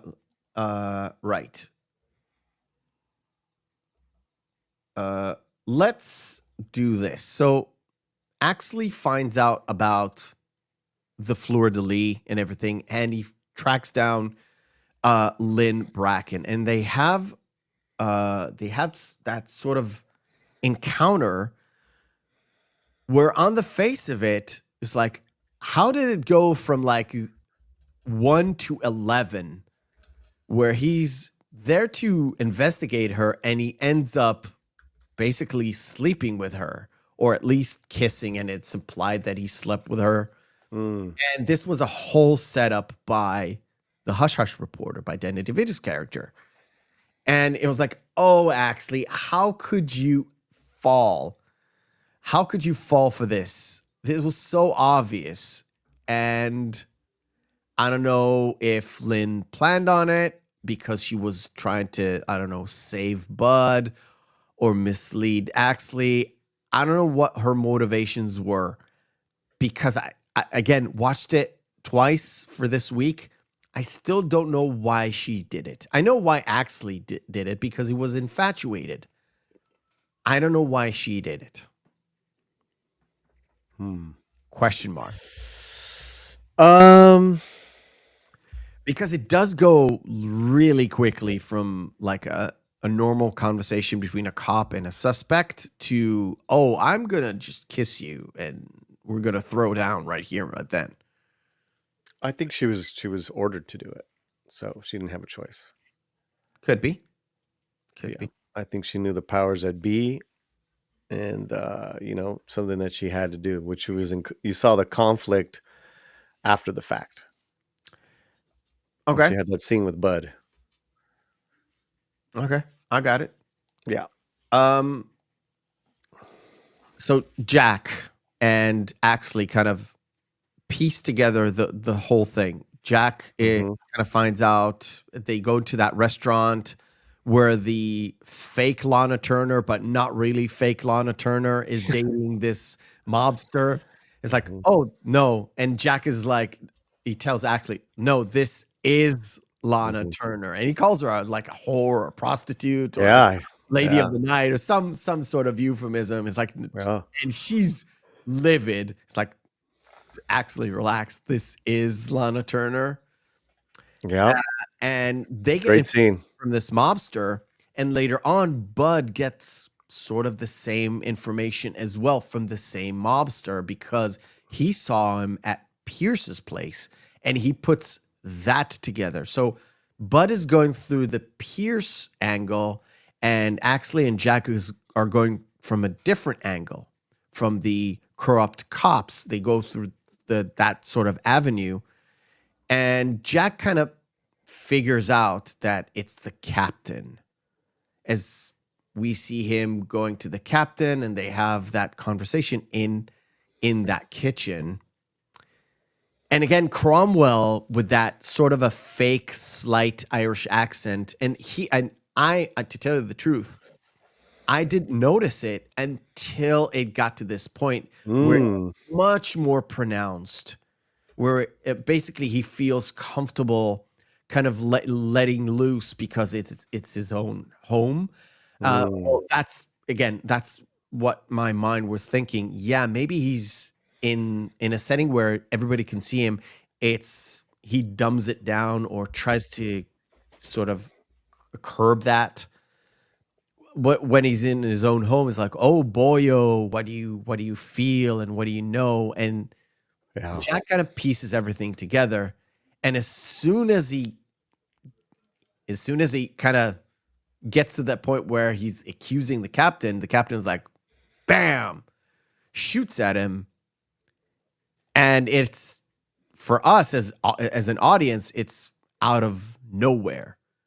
It's completely out of nowhere because we don't know it's the captain. Jack knows, and he's kind of alluding to it, and he kills him. And Kevin Spacey has the Mm, best death scene because you literally see his soul leaving his body mm, as he dies. Now there's an interesting information about this. Cromwell was yay close to Kevin Spacey's head. And when they shot it, Spacey said, I want Jack to look into sort of the abyss or the mm. beyond, and I need to focus my eyes. But when a fellow actor is so close, Mhm. your eyes immediately go to the other guy's eyes, and Mm. that means when you die and you have to kind of hold there, if your eyes move, the audience can see, and Yeah, it it's not working out. takes him Yeah. out. But what they did was he asked a sort of an ADA paint a two round circles, like a dark circles, on the top of that kitchen's set. So when he dies, he can focus on those 2 points and not in Cromwell's eyes. And that kind of helped kind of guide him through the scene and have that sort of a moment where he twitches and he just Yeah. stays there, and it's haunting as he sort of expires. That's great. Yeah, yeah, that makes sense. They just need a spot to focus on that's not on the other actor. Yeah. And because the way blocking is, and that's the that's just that's great. That's great. That's that's how it kind of looks. As you can see, it's very, very close to face. Hmm. Yeah, and yeah, you get the full sense of the captain finally, like Yeah, at the lengths he's willing to go, and then you're just like, oh my god, yeah, he's in on this. Yeah, yeah, fantastic too. And it caught the captain off guard that Jack went to his house. He's yeah, kind of disheveled, half asleep, and then, well, my family's out of town late at night. Who else knows about this? Who yeah, else? Da, da, da, da. Like, you're dead, dude. Yeah. Exactly. And And then, I of course, they do a setup on Bud because they have those pictures of Axley with Lynn as they Mhm. kind of fake the beating up the reporter. At And first, right. just to make sure, Yeah. the reporter kind of slips in the fact that Axley was with Lynn. It sets off Bud because the captain everybody there know who Bud is and how hothead he is, especially when it comes to women. And he kind of divulged the fact that he has those pictures of a cop with Lynn. He goes to the car as these guys are looking outside to see what is going on. And you can see Bud devastated, very devastated. He's very invested with Lynn. And now he sees basically his enemy, the guy who ratted out on his partner, Mm. doing his girl now. And he is going crazy. And this is exactly what the captain wanted. He wanted Bud and Ed to, to get it on To either. tear each other apart. Yeah, to Yep. just go crazy. Absolutely. And that's exactly what they do. But Axley is very smart. He figures it out. He figures that the captain sent Bud there to tear him apart. At this point, he's all in, what him and Jack were working on. He understands the connection between all the people. And this is the moment where we kind of get the sort of the breadth of everything that went on and why Strayland was there. It's basically the captain is taking over Mickey Cohen's turf at this point. They kind of figured everything out about that. Yeah, that scene, like you said, begins with Exley, then Crowe, then the fight scene, and then it goes back to, hey, let's do some detective work here. Here's what, and Crowe's like, well, there's that moment too where it's like, let's go get him, and I believe that's where he lifts Exley up off the ground, right? Like he Yep. extends his hand. Tosses him throughout that room. Oh Like, yeah, that too. Yeah, that was great. That was great. That was a lot of fun. as of course, they kind of decide, okay, this is where we're going. We have to, and actually kind of mentions this. We have to do this by the book, and we have to get evidence. Mhm. And Bud is like, I got you. I'll take Pearce, and you'll take care of the rest. And they kind of hear about Lynn getting, somebody sucker punched her or punched her, as Axley kind of takes care of that. And Bud goes out and to talk to Pearce and gets him evidence, and he sees him kind of, fakes with the fake suicide, basically. And he's like, okay, he's covering his tracks. We know what's going on. And and Bud knows where it's going. And with Lynn and Axley, one of the things she says to Axley is like, I know Bud. He is much better than you think in terms of he's a much better detective. He's much smarter than anybody give him credit for. Everybody thinks he's just the muscle, but he can be that guy. He just doesn't let himself go there. But when he does, he's really good at what he does. Right. Well, that's the captain's flaw, is that he underestimates both of them. Yeah. Right. And really, like, he sees them as two opposites where they're actually both the same. And that guy can, pull some muscle if he has to and take it there. Hence his death, killing of the captain, and to where Crowe, is not a meathead at all. No. Now, this whole scene, this whole shootout scene is actually something I don't remember if I mentioned it at the start. This whole scene is actually a scene that actually is in the sort of the start of the book. And it doesn't really involve Axley or Bud White. It actually involves Strayland and Meeks. It's sort of a transition of their character between the previous book into this book, where it's all about it kind of explains the 25 pounds of heroin and how they took over and how they stole the heroin with the help of the captain. Now, I'm sorry, I haven't read the book, but they thought, well, we're not gonna show a scene that explains Strahan and Meeks at the start, so a big shootout, and again, it happens at the same abandoned motel.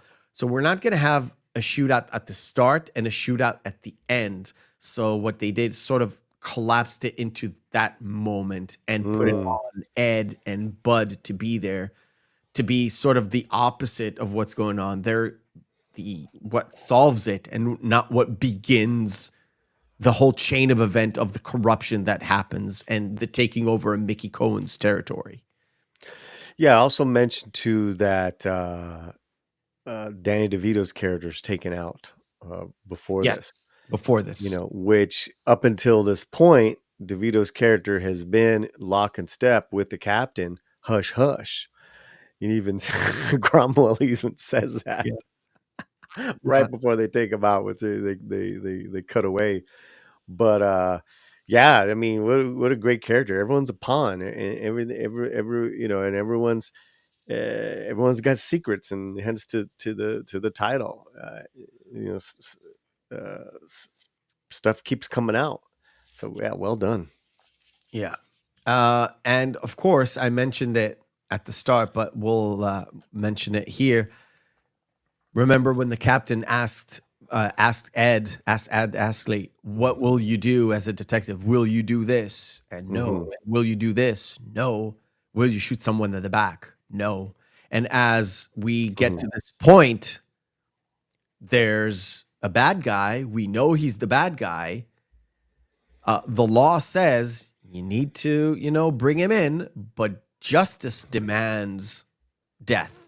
And actually kind of thinking, what do I do here? And he decides, well, I'm going to go instead of the law, which is up till now the stuff that he was like adamant on doing. He was adamant on clearing those black guys from this particular crime because he knew that was the right thing to do. But in terms of justice, he knew that the captain is not going to do time. So he decides, well, screw this. Bam. Destroys him. Kind of brings everything back around to that question that the captain himself asked him to. Which was a great little thing. And at the end, Ed is still Ed because he's sitting there in the interrogation room where he just dismantled those guys.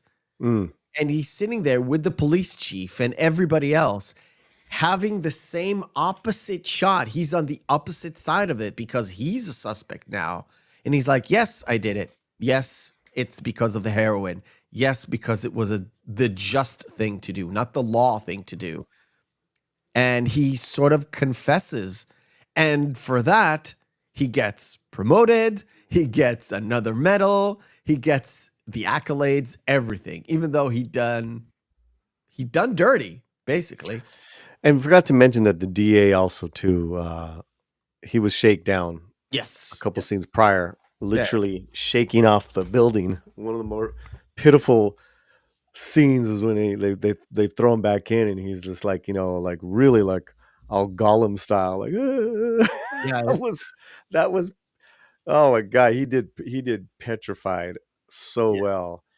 Because in the scene he was like an untouchable, and then Crowe was just manhandles him and has him dangling out of that building, trying to shake him down for the real info. That was fantastic, man. Yeah. And this is Bud as we expect him to be. He's the muscle. He's the guy. But when they got to him, it was all due to legit detective work that you have to think, that you have to piece out and kind of get to that point. And this is also kind of a redemption point for Jack, where they do reach the guy who's responsible to killing the young actor. He's not the guy who pulled the trigger, it's the captain, but he's one of the pieces to get to the captain, to get to the guy and redeem kind of Jack's. Yeah, we don't fully know what the DA's delinquencies are, perversions are at the time.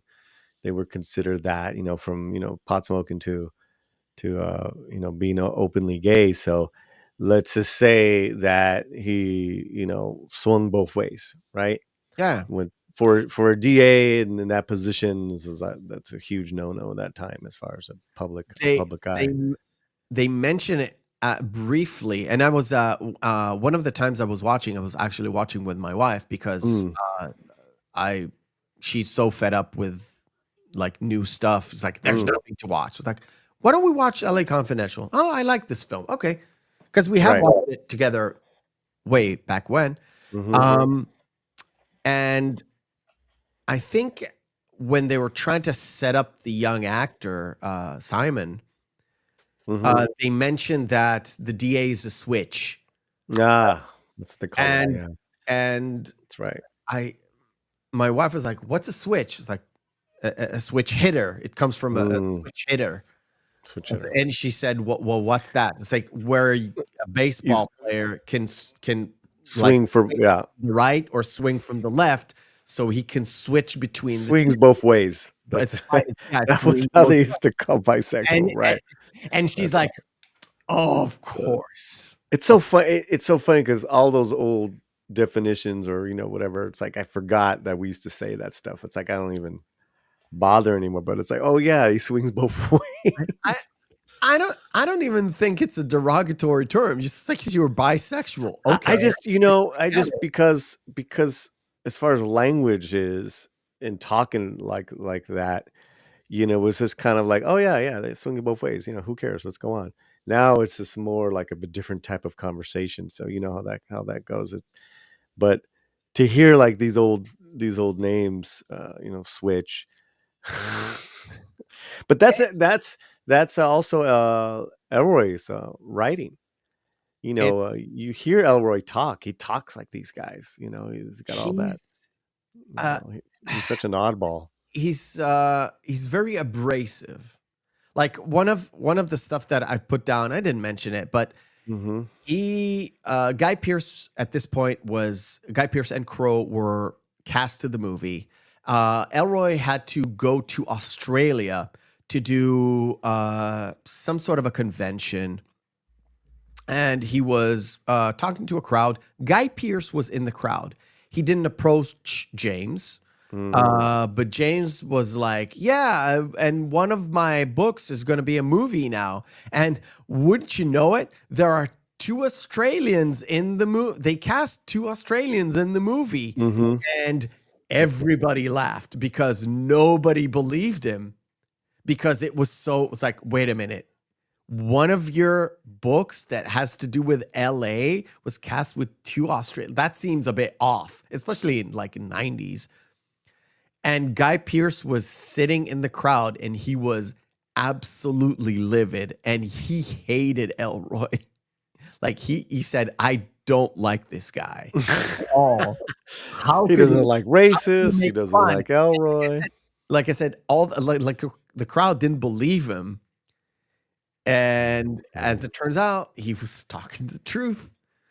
But Guy Pearce did not like him at all. Like at all. He thought it was just a jerk. Funny, man. And this is the end. Now, I don't know. She has a short hair. It could be or her natural hair. I have no idea. It looked like her natural hair. That's her natural hair. Yeah. You can kind of, when you see turned around, like her talking to him from her, like him looking at her, I think you could tell it's her thing, but yeah. And it's a different color as well. Yeah. And she steps into the car and she drives away from LA. with Bud White, and that kind of ends the whole movie. Yeah, and there's a nice, nod to each other, the two men, and they handshake again, and that's it.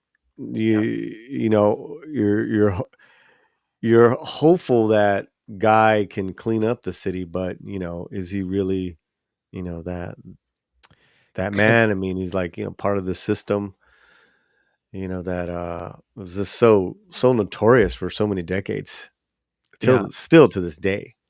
yeah.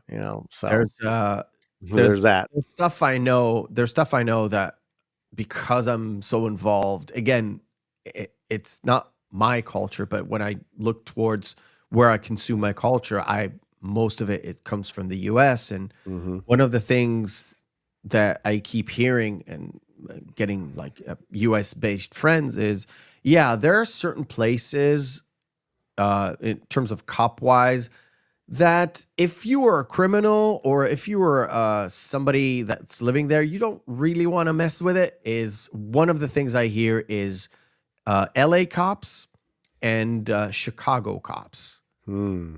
And one of the things that I heard about Chicago cops is that thing goes like not 50s but 20s, like early like prohibition stuff, that the corruption runs deep within the force, and it kind of gets perpetuated. Now, there was a thing about the New York cops as well, but because they had that sort of a cleanup during the whole Giuliani Hmm. era, it kind of went away and then came back and then went away again. A lot of stories. I had somebody sent me, like a viewer sent me a documentary to watch about New York cops and how bad it was during like the late 70s, 80s. Mm. They were more corrupt than the mob at some point. It was crazy. Yeah. Fortunately, I think there's still so many problems with the LAPD. I think now when you see videos of LAPD, shaking someone down, now with social media, you're always on camera, and maybe beating up on a Latino man. You'll see that, hey, the cops are Latino. Yeah, and it it just speaks to power, the power dynamic, and it speaks to where you're policing at, and where so your interaction with cops in different areas of LA, it's going to be different. It's just a different experience. We kind of Have had a similar thing when we covered Boys in the Hood, because in Boys in the Hood, if you remember correctly, the worst there were all the cops were considered bad in the movie. hmm The worst cops was the black cop, because hmm he was so anti. He was the one that was doing all the racial slurs. He was the one who was like, "You little punks, you hmm like you have to be." He was the one like, "We have to exterminate all of you punks," and that sort of a thing. That's sort of an attitude. It's not at this point. It's not the color of your skin. It's the uniform that you're wearing and how yeah, corrupt it could get you, because yeah. you're I in a mean, look, you're in a position of power at this I, point. I think a lot of the films, tend to, it's hyper reality. Of They're course. movies, but and when you look at the statistics as far as police interactions and the millions of police interactions with community and unfortunate incidents that happens, it's actually very rare that you know something like that happens nowadays. It's just that it gets caught on camera, and or whether it's a misunderstanding, but it's people still raise hell when stuff like that happens. They don't have the power like they used to in a town that used to be so segregated. I'm talking about LA. Yeah. So it's a trip how it's lightly talked, just mentioned in LA Confidential, whether it's from the what is it, the Bloody Christmas, Yes. or to Bunker Hill. the end of the 50s, there was a huge neighborhood called Chavez Ravine, which is just north of City Hall, just north of City Hall. And from 58 to 62, they bought out and relocated a neighborhood. That's that huge neighborhood, and some people didn't want to leave. Yeah. Some because of you're asking too low, or this is my homeland. But they brought in the sheriffs to get the last of the little Mexican ladies to it's photographed there. That place now is Dodger Stadium. So LA's LA's always been like that. And then it's typified. It's shown there at the end with the Santa Monica Freeway. Remember that in LA Confidential? Yeah. There's a whole just the way these freeways were laid out were you could say laid out along segregated You know what it lines. reminded me when there's that shot where they're talking about the new freeway that is going to be there. Mhm. Actually, that kind of reminded me of Roger Rabbit. Frame Roger Rabbit, where the whole point was to get the Toontown out to build this new thing Yep. that it was never been seen, the freeway. Of course, Roger Rabbit, I think it's 48 or 49, but it's basically the 50s already. And I was like, oh, that Yeah.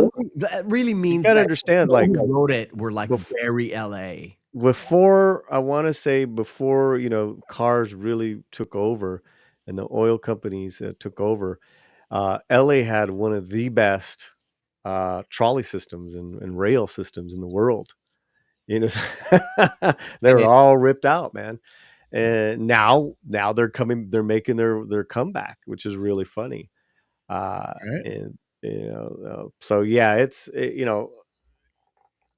LA's history is it was such a segregated town on a city that was founded by multicultural people. In the 1700s, was founded by people of different backgrounds. So it's a fascinating history. This is why I love LA Confidential. I would love a high end production like LA Confidential for them to do on the Sleepy Lagoon case. You know, like a Tarantino or No, Tarantino is gonna go blood and guts. I don't know. yeah, but he's got a flair for that. He can do period piece, like that, like the way he did in Glorious Bastards. Yeah, but you don't want to mess around with a you don't want to mess around with the history. But I'm talking about that high level of an auteur director to do a story like L.A. Confidential, but the Sleepy Lagoon murder, because the Sleepy Lagoon murder brought in a whole bunch of those elements. Hollywood, Yeah. obviously falsely imprisoning a group of men for many years. Uh, yeah, it's an incredibly sad tale. But people like Rita Hayworth and Anthony Quinn came to the aid of these men in the 40s as far as raising funds for their legal defense. And it was this corrupt LAPD, man, and the judges and the media, the newspapers. It's fascinating, man. What a Absolutely big fascinating. shocker. What a big shocker. Yeah, I mean, that's the thing too. I'm not surprised. When in the in the fandom, where people talking about race swapping and making white men feel bad. I'm like, get in line, dude. We've been doing the we've been used to this type of history of Hollywood racism since day one. It's fascinating, but it's something to study. It's like, okay, how do we move forward? I mean, again, LA Confidential is just one of the greatest films from the 90s and getting better every year. Yep. Yeah. Definite rewatch. The rewatchability, even though you know the story or the twist, you get all the subtle things just because of the setting of that LA 50s is there. It's palpable, and you feel it. You are transported for a couple of hours to that place in time, and I loved it. I loved it so much. Plus, I kind of love noir as it is. Yeah. Again, Hanson wanted that light. He specifically said, I want that LA modern light that is not in your typical noir and just have that different feel. It's still the 50s, but it's he mentioned that in other noir films, even those that are set in LA, one of the things that was missing was the life around the characters. So the Hmm. people walking down the street, the people who are, just doing milling about while the cops are doing their thing. Hmm. And he said in regular noirs, it's very empty. Now, yes, the 50s, much like way less people, but you can still feel, you need to feel the city. He wanted to Hmm. feel the city, and he managed to do it. He And did it. I mean, a lot of those locations, again, like I know live most of those locations, and they still exist. Yeah, yeah. The thing with noir gets thrown around a lot, the genre, and L.A. Elroy would tell you that L.A. Confidential is less noir than maybe Dahlia or his earlier work. yeah. You know, but I that the 50s was that time in LA was one of like huge growth and huge transition, and some for the good, some for the bad, for better for worse. So I thought he did a great job of capturing it, man. That's why again I love those movies that capture certain cities and certain times, or even about Hollywood. So yeah. All right, Paulie, Yes. for joining us today. Please tell us what's going on with you these days. What's going on with me these days? The Latino slant, and just putting up, covering just so much stuff, from new TV shows, new films that either have a direct connection to Latino stories, or filmmakers, artists, actors in front of behind the camera. We try to chronicle it all, and what we do at the same time is that we're honest with our reviews. I tend to come from it, no matter what I see, from a very positive perspective. So it's not an automatic pass. We don't do the automatic body pass just because it's Latino and you're going to get a thumbs up. uh, so we do everything from that to mainstream movies we'll go and review. And now we have a full-fledged website up and running with movie reviews from different writers and all that good stuff. It's the Uh, latinoslant.com. So and we're just having fun. what about your book? Because I've got the website linked in the description down below, and your book in the Oh description. yeah. Please tell me about your book.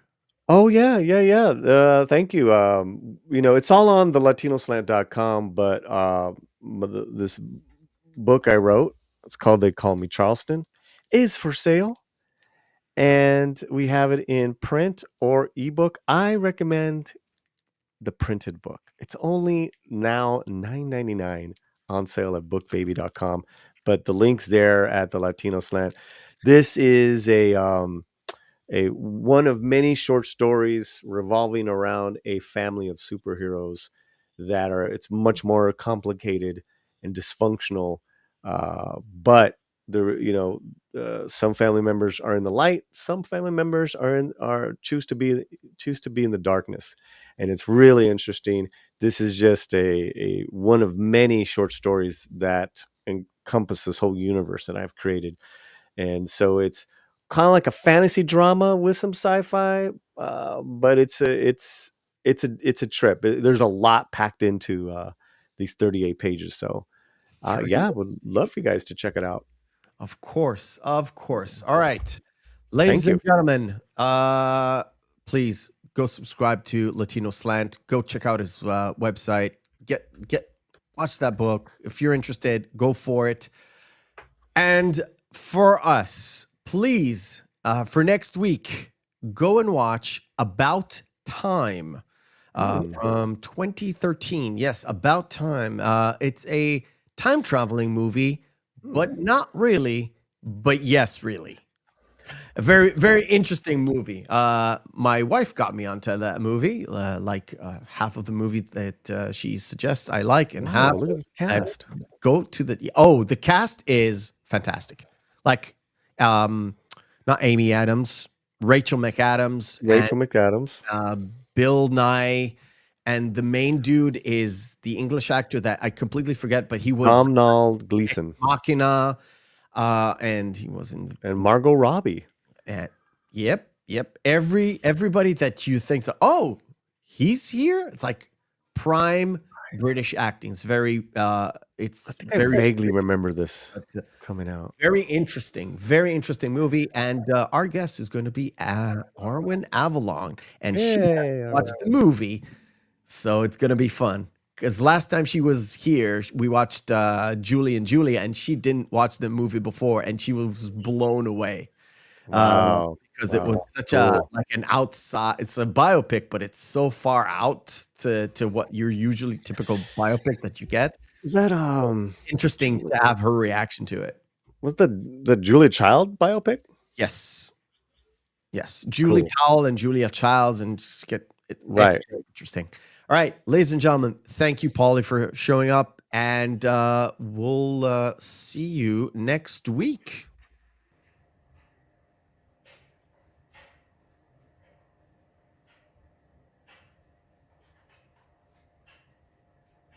You're still here?